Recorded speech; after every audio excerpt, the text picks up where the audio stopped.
Australia विरुद्ध team India यांच्यातील तिसरा कसोटी सामना हा ड्रॉ झालाय। सामन्यातील 5व्या दिवशी पावसाने व्यत्यय आणलाय, त्यामुळे काही वेळ प्रतीक्षा केल्यानंतर दोन्ही संघांच्या संमतीने इथेच थांबण्याचा निर्णय घेण्यात आलाय आणि अशा प्रकारे हा सामना अनिर्णित राहिलाय। त्यामुळे आता या 5 सामन्यांची मालिका 1-1 ने बरोबरीत राहिली आहे। भारतीय टीमचा वेगवान गोलंदाज जसप्रीत बुमराहने माजी कर्णधार कपिल देव यांचा विक्रम मोडलाय। ऑस्ट्रेलिया विरुद्ध सुरू असलेल्या बॉर्डर गावस्कर ट्रॉफीमध्ये बुमराहने जबरदस्त गोलंदाजी केली आहे। ऑस्ट्रेलियात भारतासाठी सर्वाधिक विकेट घेणारा गोलंदाज बनलाय। कपिल देव यांनी ऑस्ट्रेलियात कसोटी क्रिकेटमध्ये 51 विकेट्स घेतल्या होत्या। आता जसप्रीत बुमराहच्या विकेट्सची संख्या 52 वर गेली आहे। भारतीय महिला क्रिकेट संघाची अनुभवी खेळाडू स्मृती मंधाना हिने विंडीज विरुद्धच्या दुसऱ्या T20 सामन्यात इतिहास रचलाय। स्मृतीने या सामन्यात एकूण 62 धावांची खेळी केली आहे। स्मृतीने या दरम्यान 8 चौकारांच्या मदतीने 37 चेंडूमध्ये अर्धशतक पूर्ण केलंय। स्मृतीचं हे सलग दुसरं तर एकूण 29वं T20 अर्धशतक ठरलंय। स्मृतीने या अर्धशतकी खेळीसह वर्ल्ड रेकॉर्डची बरोबरी केली आहे। स्मृती संयुक्तरित्या सर्वाधिक T20 अर्धशतक करणारी महिला क्रिकेटर ठरली आहे। स्मृतीने न्यूझीलंडच्या सुझी बेट्स हिच्या वर्ल्ड रेकॉर्डची बरोबरी केली आहे। वुमन्स विंडीज क्रिकेट टीमने दुसऱ्या T20 सामन्यात पलटवार केलाय। विंडीजने टीम इंडियाचा 9 विकेट्सने धुव्वा उडवलाय। टीम इंडियाने विंडीजला विजयासाठी 160 धावांचं आव्हान दिलं होतं आणि विंडीजने हे आव्हान 15.4 ओव्हरमध्ये 1 विकेट गमावून सहज पूर्ण केलंय।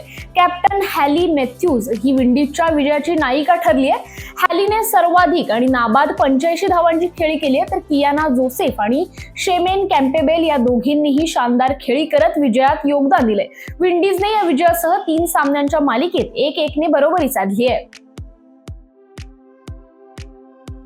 ऑस्ट्रेलिया विरुद्ध टीम इंडिया यांच्यातील तिसऱ्या कसोटी सामन्यानंतर अनुभवी आणि दिग्गज ऑलराऊंडर अश्विन याने आंतरराष्ट्रीय क्रिकेटमधून तडकाफडकी निवृत्ती जाहीर केली आहे। अश्विनने आंतरराष्ट्रीय क्रिकेटला अलविदा केलंय।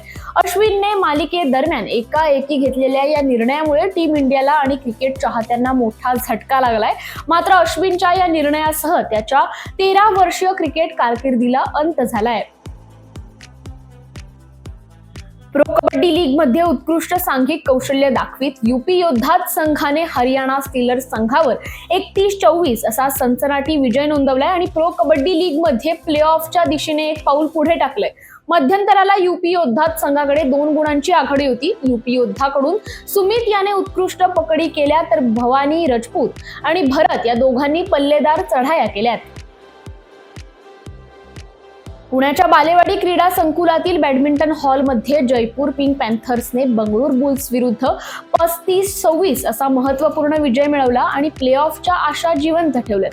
अर्जुन देशवालने आपल्या सनसनाटी फॉर्ममध्ये 17 गुणांचा जबरदस्त खेळ करत प्ले ऑफच्या लढतीमध्ये आपल्या संघाला सलग 3रा विजय मिळवून दिलाय आणि या विजयाने जयपूर पिंक पॅन्थर्सला गुणतालिकेत 5व्या स्थानावर आहे।